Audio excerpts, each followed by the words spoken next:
This is just to show you guys how to calibrate your lens. I'm shooting with a Nikon D800 and Sigma 35 Sigma R at 35 1.4, and I did a bunch of reading about that combination having a potential for calibration issues, and I've been really worried about trying to figure out how to solve that. So here's what I figured out, a pretty simple DIY way to do it. I know there's a bunch of different ways that people do it and software you can use, but this is free and pretty easy and it seemed pretty accurate. So you're going to start off with, you need to have a tripod so you don't have camera shake involved, or something steady to set your camera on, but a tripod would definitely be the best thing. And then I just use this sign because it has a real sharp black and white edge. It's going to be really easy to see how in focus it is. You want to check your minimum focal distance for your lens. For my 35 millimeter, it's 11.8 inches. I think I'm at about 15, but you want to get in pretty close. So when you get to 100% on your monitor, when you're checking the calibration, you're going to be able to get in as close as possible. So I'm focusing on the E right here, and as I go in through each of my focal distances, I'm going to write which one I'm on right here, so when I go back, I have that for a reference point. On the D800, you're going to go to Menu. Under Tools, there's AF Fine Tune. Click on that. Go to Default. You could probably start off at 10. I doubt that your lens is going to be off by 20. So I'm going to do it by increments of 5. So I'm going to start off default 10.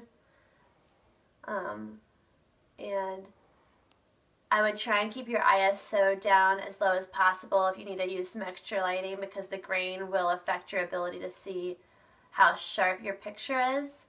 And I mainly shoot newborns, so I do shoot pretty close in, but I tend to shoot fairly wide open on this lens. So I'm at a 3.5 and my shutter speed is 200, which I would never shoot with without a tripod just because of camera shake. But so I'm starting off at +10. Go ahead and write that there. You want to make sure you have that in the frame so when you go back to reference it, you know which one you were at. Go back to Menu, AF Fine Tune, and I'm going to take it down to +5.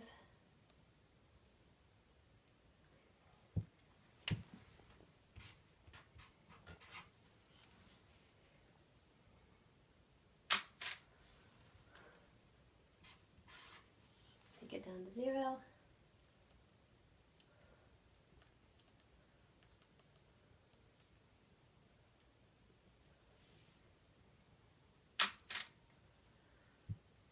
And I would just go ahead and continue doing that till you get to -10. Once you've finished going through this, you're going to want to upload these into Photoshop. Another thing is I would make sure you're shooting in RAW because you want to get as clear of an image as you possibly can. You're going to upload them into Photoshop or whatever you use. Go ahead and look at your images. You want to go through each one and get to 100%, so you're zoomed all the way in. Don't go over 100% because then you're going to have blur from that. And check which one looks the sharpest to you.